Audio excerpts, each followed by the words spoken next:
how do you see the dichotomy between duty and enjoyment as it relates to the impact that you want to make with the business that you have? Well, it's interesting. Words are tricky. They can produce emotions, and sometimes we pick up words because the people are around. Sure. I used to play poker with a group of guys when I was in like 19, 20, 21, and they were older than I was, and they were all married except one. And I was surprised to see one day, well, one of them guys, I knew he loved his wife so much.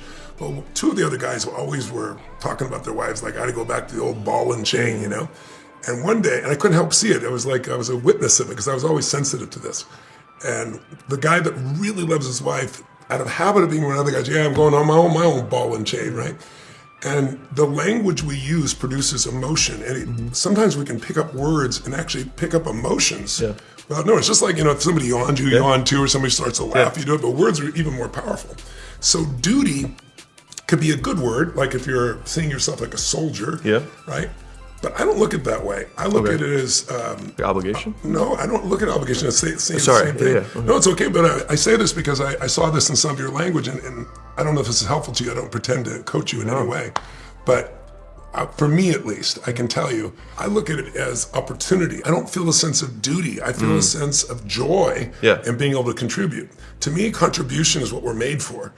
Like, it's not hard to meet your own needs as a human being, right? It's not that difficult today in the world we're in today. But to have a fulfilling life, you have to have something you care about more than yourself. And so if you get into business just to make money, and there's nothing wrong with that, those people usually, even if they succeed, they hit a limit of fulfillment because the economic returns only produce so much. So I don't look at duty and enjoyment. I look at it as more like it's all enjoyment because contribution is the ultimate enjoyment for me. I mean, I get into business for impact, and economics are second. If I have enough impact, you'll never have to worry about economics in your life. And I found that to be true in my own life.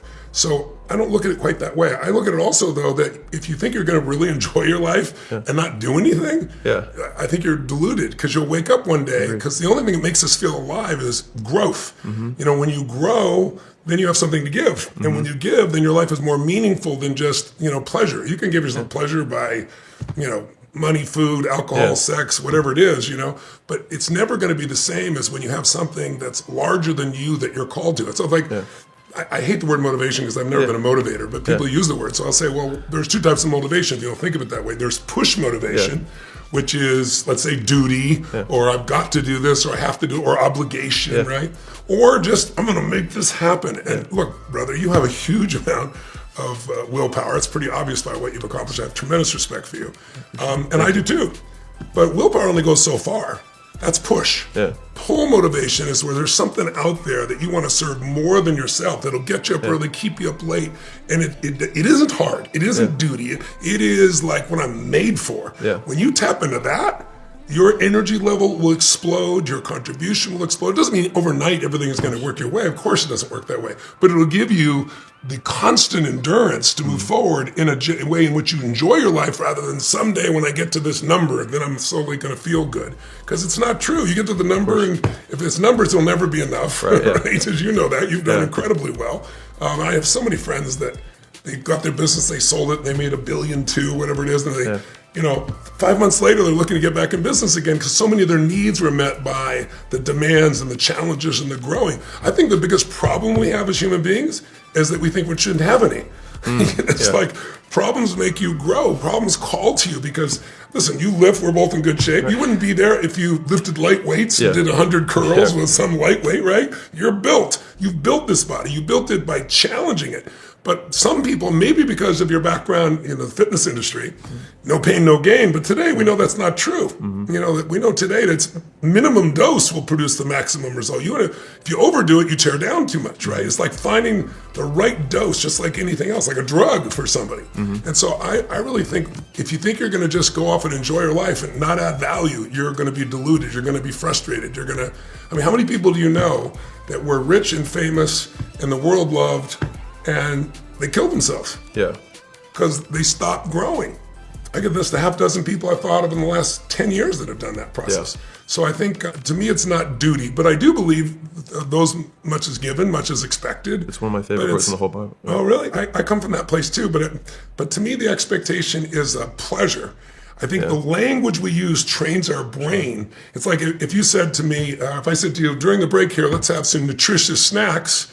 I said that to a mass audience, maybe for you to respond positively because you're fit, but most people are like, But if I say delicious snacks, they're interested. Or someone says to me, Tony, you meet so many people, hook me up, introduce me to a great guy, a great woman. And if I said to them, well, I know this guy or I know this woman, they're really nice. Right? Versus, they're sensual, they're sexy, they're amazing, they're delicious. Whatever the case is, it's a different piece. They're not nutritious people. So, right? Not nutritious. But you see what I mean? The words change your biochemistry. The words you attach to an experience become your experience. If you over and over use certain words, you won't even know it, and you'll train yourself to have certain, what I call an emotional home. Certain emotions you go back to because the language takes you there. And duty and responsibility, if you're trained like a soldier, that might work. If you've trained yourself that no pain, no gain, that might work.